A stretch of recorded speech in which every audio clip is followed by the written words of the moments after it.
ये है nothing phone 1 और इसमें एक बहुत बड़ा बग आ गया है, लेकिन इसके बावजूद भी पिछले 8 महीनों से इसे अपनी जेब में लेके घूमने के बाद मैं आपको ये क्लियरली बता सकता हूँ कि 2023 में आपको ये पुराना और बोरिंग फोन क्यों लेना चाहिए। तो ज्यादा टाइम वेस्ट ना करते हुए डिजाइन की बात करते हैं।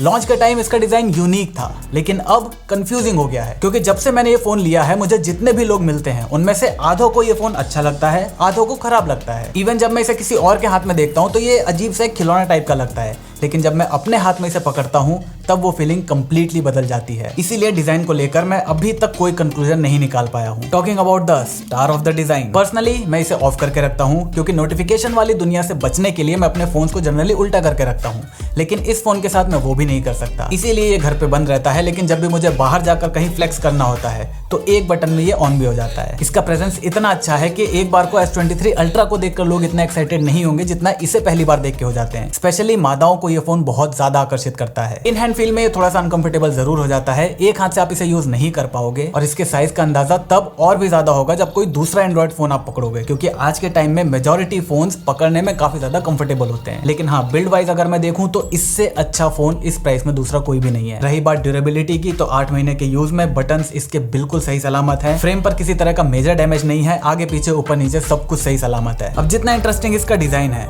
उतनी ही बोरिंग इसकी डिस्प्ले है। नथिंग ने इसके बेजल्स को सिमेट्रिकल बनाए रखने के लिए नॉर्मल से 2 गुनी डिस्प्ले का यूज तो कर लिया, लेकिन आज तक मुझे एक भी बंदा ऐसा नहीं मिला जो इसे देखकर ये कहता हो ओह इसमें बेजल सिमेट्रिकल है। 2023 में अगर कंपटीशन से इसे कंपेयर करा जाए तो बाकी आपको कर्व डिस्प्ले दे रहे हैं, यहाँ पर आपको मोटी मोटी बेजल्स मिल रही हैं, लेकिन कलर्स के मामले में ये दी बेस्ट है। आंखों को दुख देने के लिए गेमिंग करो या फिर सेकने के लिए स्क्रोलिंग, आपको कहीं भी कमी फील नहीं होगी। कमी आपको तब फील होगी जब आप इसे लेकर बाहर जाओगे, क्योंकि है ये एक 1200 निट्स की डिस्प्ले, लेकिन नथिंग ने इसे 700 निट्स पर कैप कर रखा है। मे बी नथिंग ने ऐसा बैटरी को ज्यादा और हीट को कम करने के लिए किया हो, लेकिन क्योंकि मैं इसे डार्क मोड पर यूज करता हूं तो मुझे आउटडोर्स में दिक्कत आती है, और शायद आती रहेगी, क्योंकि अगर किसी को ऐसा लग रहा है कि फ्यूचर में चलकर नथिंग पूरे 1200 निट्स को यूज करने देगा, तो मुझे ऐसा नहीं लगता, क्योंकि अगर उन्हें देना होता तो अब तक या इस अपडेट के ऊपर तो वो दे ही चुके होते। एंड्रॉइड 13 का अपडेट ही तो वो ड्राइविंग फोर्स है, जिसकी वजह से 8 महीने बाद इस फोन के चर्चे दोबारा से मार्केट में होने लगे। इससे पहले वाला जो अपडेट था वहां पर बैटरी लाइफ बहुत ही अच्छी थी, लेकिन इसमें खतरनाक हो चुकी है। मैंने कभी नहीं सोचा था कि एक एंड्रॉइड फोन आएगा जो अपने लॉन्च के 8 महीने बाद आपको ज्यादा अच्छी बैटरी लाइफ दे रहा होगा बिकॉज ऑफ अपडेट्स। मैंने इसे जियो की एक सिम के साथ हमेशा 5G के ऊपर ऑन करके टेस्ट किया है, और क्योंकि मैंने इसे प्राइमरी फोन की तरह यूज करा है तो मैंने प्रॉपर फुल चार्ज करके SOT नहीं निकाला है, लेकिन मेरे एक्सपीरियंस के हिसाब से इसने मुझे 6 घंटे से ऊपर का SOT तो दिया ही है, जिसमें रील्स पर टाइम वेस्ट करने के साथ साथ बहुत सारी गेमिंग भी इंक्लूडेड है। और अगर आपके यहाँ 5G नहीं आया है तो आपकी बैटरी 30 मिनट और चल जाएगी, और क्योंकि पिछले 2 अपडेट से बैटरी का हाल बहुत ही अच्छा है तो शायद ये चीज तुक्के से नहीं हुई है, और फ्यूचर में भी हमें बैटरी लाइफ ऐसी ही देखने को मिलेगी होपफुली। ओके, सो अपडेट से बैटरी लाइफ बहुत ज्यादा इंप्रूव हो गई, लेकिन क्या इसकी परफॉर्मेंस में भी उतना ही इंप्रूवमेंट आया है? तो देखो, एक फोन का फास्ट होना और अच्छा परफॉर्म करना ये दोनों अलग चीज होती है। अपडेट के बाद ये फोन काफी ज्यादा फास्ट हो गया है। कंपनी ने बोला है कि उन्होंने अपने UI एनिमेशंस की स्पीड को 50% फास्ट कर दिया है, और वो दिखता भी है। इवन अगर हम इसे OnePlus 11 से सिर्फ ऐप ओपनिंग स्पीड को कंपेयर करें तो यहाँ पर स्पीड में डिफरेंस ऑलमोस्ट नेग्लिजिबल है, लेकिन इसका ये मतलब नहीं है कि इस फोन की परफॉर्मेंस भी इतनी ही ज्यादा इंप्रूव हुई है। हैवी गेम्स खेलते टाइम आपको फ्रेम ड्रॉप्स दिखेंगे, जो कि पहले भी दिखा करते थे, और वो इस प्रोसेसर के साथ नॉर्मल है। और इवन इसके अंदर एक ऐसा बड़ा बग है जिसकी वजह से ये फोन ऑलमोस्ट अभी के टाइम पे अनयूजेबल है, उसके बारे में हम आगे बात करेंगे। लेकिन ओवरऑल इसकी परफॉर्मेंस में 50% का इंप्रूवमेंट इसलिए नहीं आया क्योंकि ये पहले से ही अपने मैक्सिमम पोटेंशियल पे चल रहा था। देखो, कोई भी चीज मान लो अगर 100 की स्पीड पर चलने के लिए बनी है और वो पहले से ही 92 93 की स्पीड पे चल रही है, तो उसमें आप कितना ही इंप्रूवमेंट क्यों ना कर लो, वो 95 से 96 के ऊपर नहीं जा पाएगी। नथिंग ने स्नैपड्रैगन 778G प्लस को पहले से ही इसके अंदर इतना ऑप्टिमाइज कर दिया था कि अब वो इसके अंदर और ज्यादा इंप्रूवमेंट ला ही नहीं सकते। तो जैसा ये पहले परफॉर्म कर रहा था, अब आगे के अपडेट्स में लगभग वैसा ही परफॉर्म करेगा। और अगर आप हैवी गेमिंग वगैरह नहीं करोगे तो 778G प्लस इस फोन के अंदर ऐसा परफॉर्म करेगा कि आपको लगेगा ही नहीं कि ये एक मिड रेंज चिप है। अब UI एनिमेशंस के बाद जो दूसरी सबसे इंपॉर्टेंट चीज है जहां पर नथिंग ने सबसे ज्यादा काम किया है वो है इसके कैमरा, लेकिन मुझे पर्सनली ऐसा बिल्कुल भी फील नहीं हुआ। ऑब्वियसली कैमरा पहले से बहुत ज्यादा इंप्रूव हो चुके हैं। लाइक आप इन दोनों फोटोज को देखो, ये एक बहुत ही पुरानी फोटो है और ये लेटेस्ट अपडेट के बाद खींची हुई फोटो है। दोनों सब्जेक्ट्स अलग हैं लेकिन कंडीशंस ऑलमोस्ट सेम है। यहाँ पर देखो अपडेट के बाद फोटोज में कितनी ज्यादा शार्पनेस और डिटेल्स बढ़ गई है। कलर के मामले में ये नो डाउट आईफोन से इंस्पायर्ड है क्योंकि ये बिल्कुल नेचुरल कलर लेता है, कोई फालतू का बूस्ट नहीं। जिसने खींची है वो बाद में जाके कलर बूस्ट कर सकता है। एज डिटेक्शन पहले से काफी अच्छा हो चुका है, but I am still not impressed by this. और मैंने अभी बताया था अपडेट के बाद फोटो शार्प हो गई हैं, लेकिन तब तक जब तक लाइट्स बहुत ज्यादा अच्छी है। जैसे जैसे लाइट की इंटेंसिटी कम होती जाएगी वैसे वैसे इसकी शार्पनेस भी कम होती चली जाती है। लाइक इस शॉट को देखो, यहाँ पर आपको डिटेल्स और शार्पनेस बहुत कम दिख रही होगी। अब ऐसा नहीं है कि यहाँ पर लाइट्स ही नहीं थी कि इस फोटो को ज्यादा शार्प किया जा सके। ये फोटो मैंने इसी फोन के जी कैम से ली है। यहाँ पर आप शार्पनेस और डिटेल को देखो कितनी ज्यादा है। और सिर्फ शार्पनेस ही नहीं बल्कि HDR के अंदर भी ये बहुत अच्छा परफॉर्म नहीं करता। लाइक इस फोटो को देखो, यहाँ पर ये जो लाइट है इसे मैं मान सकता हूँ कि यहाँ पर ये ओवर एक्सपोज हो गई है, कोई दिक्कत की बात नहीं है। लेकिन ये जो लाइट है ये डायरेक्टली तो कैमरा सेंसर के सामने है ही नहीं, ये इस दीवार के पीछे है। लेकिन उसके बावजूद भी फोन ने उसे पूरा ओवर एक्सपोज कर दिया है और वहाँ की सारी इन्फॉर्मेशन खत्म हो गई है। सेम फोटो मैंने S21 FE से ली है। यहाँ पर देखो आप इसने लाइट्स को कितने अच्छे से मैनेज करा है। ये है सॉफ्टवेयर का कमाल, जहाँ पर नथिंग के टीम को अभी काम करने की काफी जरूरत है। और ये दिक्कत सिर्फ मेन सेंसर के अंदर नहीं है। इस अल्ट्रा वाइड फोटो को देखो, यहाँ पर आसमान को ठीक करने के चक्कर में इसने इस पूरे एरिया को ओवर एक्सपोज कर दिया। तो इसका मेन कैमरा मुझे कलर्स को छोड़कर बाकी किसी भी डिपार्टमेंट में इंप्रेस नहीं कर पाया। और इसके अल्ट्रा वाइड के लिए तो मैं ये बिल्कुल नहीं कह सकता कि वो 50 मेगापिक्सल का सेंसर है। वहां पर ना तो डिटेल्स अच्छी आती हैं ना कलर्स। रही बात फ्रंट कैमरा की, तो वहां पर भी डेफिनेटली अपडेट के बाद कुछ तो इंप्रूवमेंट हुई है। फोटोज पहले अच्छी आती थी, अब अच्छी से थोड़ा ठीक आने लगी है। Video on the other hand has completely different story. Launch के टाइम में इसका OIS इतना अच्छे से काम नहीं करता था, लेकिन अब इस फुटेज को देखो। और इवन यहाँ पर तो मैंने अपने हाथ को बहुत ज्यादा स्टडी रखने की कोशिश भी नहीं करी थी,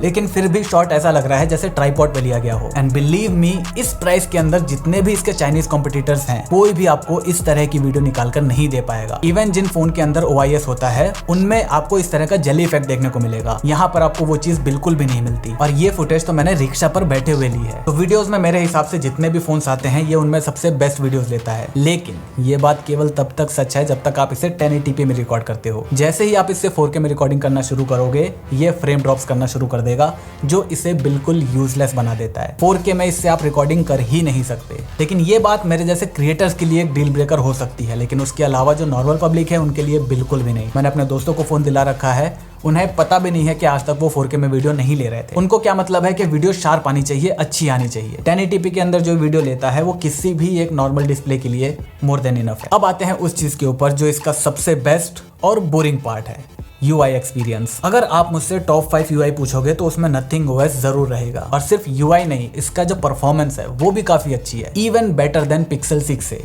हाँ जानता हूँ बहुत बड़ी बात कर रहा हूँ, लेकिन स्टिल मैंने ये चीज पर्सनली नोटिस करी है। पिक्सल के 60 हर्ट्ज पर होने की वजह से नहीं, बल्कि इस तरह जब आप जल्दी जल्दी कोई ऑपरेशन करना चाहोगे तो पिक्सल का UI थोड़ा सा अटकता है। प्लस इसमें जो छोटी छोटी अटेंशन टू डिटेल वाली चीजों पर काम किया गया है वो भी काफी अच्छा लगता है। लाइक ऑलवेज ऑन डिस्प्ले से जो ट्रांजिशन होता है आपके नॉर्मल डिस्प्ले पर, पहले जब स्क्रीन को खोलने के लिए आप कहीं पर टच करते थे तो पूरी स्क्रीन वहीं से एनिमेट होना शुरू होती थी। अब ये चीज लॉक होने पर भी ऐसी ही होती है। और इसी फीलिंग के साथ इसके UI की जो तारीफ है वो यहीं पे खत्म हो जाती है, क्योंकि Android is made for fun. वो मुझे यहाँ पर मिसिंग लगता है। कैमरा में ऐसा कोई भी फन मोड नहीं है जहाँ पर मैं टाइम पास कर सकता हूँ। ऑलवेज ऑन डिस्प्ले में कोई छेड़छाड़ नहीं कर सकते। और आप इसे मेरा दोगलापन मत समझना कि कंपनी जब फीचर नहीं देती तो हम कहते हैं वो बोरिंग है, और जब देती हैं तो हम कहते हैं वो किसी काम के नहीं है। एक फोन के अंदर, स्पेशली एंड्रॉइड के अंदर, ऐसे फीचर्स होने चाहिए जिससे आपका काम न रुके। आईफोन्स का समझ में आता है, अगर उसमें आपका काम रुकता है तो वो एक तरह से फ्लेक्सिंग कहलाएगी। यहाँ पर रुकेगा तो आपको गालियां पड़ती हैं।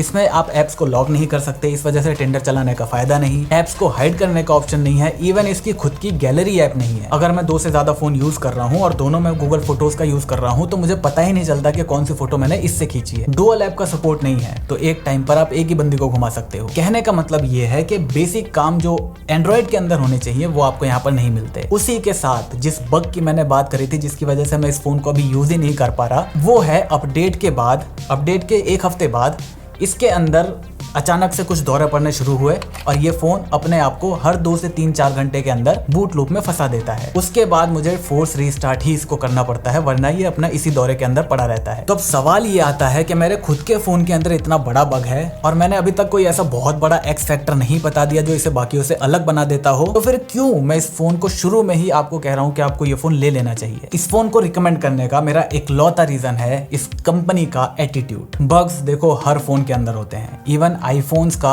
iOS 15 के बाद जो पहले वाला हाल था वो आज तक नहीं आ पाया है। पिक्सल 6a के अंदर बहुत सारे बग्स हैं, S21 FE के अंदर बहुत सारे बग्स हैं। तो बग्स सब में हैं और वो हमेशा रहेंगे, एक जाएगा तो दूसरा आएगा। लेकिन इस फोन के अंदर बग्स ज्यादा इसलिए दिख रहे हैं क्योंकि लोग सामने आकर बता दे रहे हैं। देखो, अभी इस फोन का जो ग्राहक है वो ऐसा है जो टेक के बारे में जानता है, और जो टेक के बारे में जानता है वो अपनी समस्याओं को सोशल मीडिया पर डालना भी जानता है। इसी वजह से बाकी फोन्स के मुकाबले इसके आपको जो बग्स हैं, जो इसकी दिक्कतें हैं, वो ज्यादा सुनाई देती हैं। और इसका एग्जांपल मेरे सामने ही है। इस फोन के अंदर बूट लूप वाला जो बग आया है, मेरे जो 3 दोस्त हैं जिनके पास नथिंग फोन है, उनके तीनों के तीनों यूनिट में किसी तरह की कोई दिक्कत नहीं है। इवन मेरी छोड़ो, अगर आप इस भाई की वीडियो देखोगे ना तो आपकी आंखों में आंसू आ जाएंगे, उनके यूनिट में इतनी ज्यादा दिक्कत है। लेकिन अगर आप इसी वीडियो के कमेंट सेक्शन के अंदर जाओगे तो वहां पर मेजॉरिटी लोगों को ऐसी किसी भी तरह की कोई दिक्कत नहीं आ रही है। तो जिस तरीके से इस कंपनी ने अपने इस प्रोडक्ट को इम्प्रूव करा है, उसकी वजह से मैं इसे रिकमेंड करना चाहता हूँ। लिटरली जब ये फोन आया था ना, उस टाइम पर ये 27-28 हजार बिल्कुल डिजर्व नहीं करता था,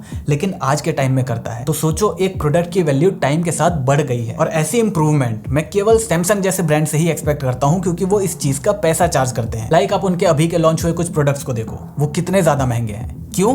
क्योंकि वहां पर सैमसंग आपसे पहले ही उस चीज का चार्ज ले रही है कि आपको इस फोन के साथ अकेला नहीं छोड़ा जाएगा। अगर इस फोन के अंदर कोई दिक्कत आती है तो उसे रिजॉल्व करा जाएगा।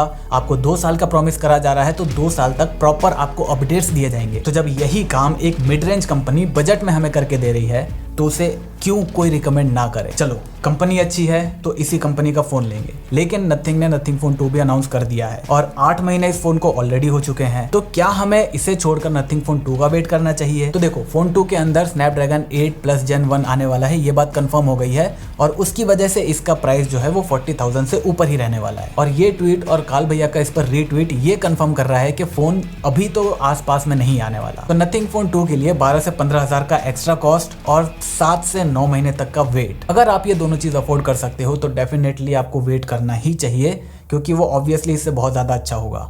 लेकिन अगर आपको अभी के टाइम में कोई फोन चाहिए तो 25 से 30 हजार के बीच में ये वेरी करता रहता है। 27 हजार तक आपको मिल जाए तो ले लेना। और इसी के साथ हमारा लास्ट सवाल बच जाता है कि अगर मुझे इन तीनों फोन्स को, जो एक दूसरे के कट्टर कंपटीशन है, इनको रैंक देना हो तो मैं अपने हिसाब से क्या रैंक दूंगा? तो मेरे लिए 3rd नंबर पर आएगा पिक्सल 6a। बहुत बड़ा डाउनसाइड, 60 हर्ट्ज की डिस्प्ले है।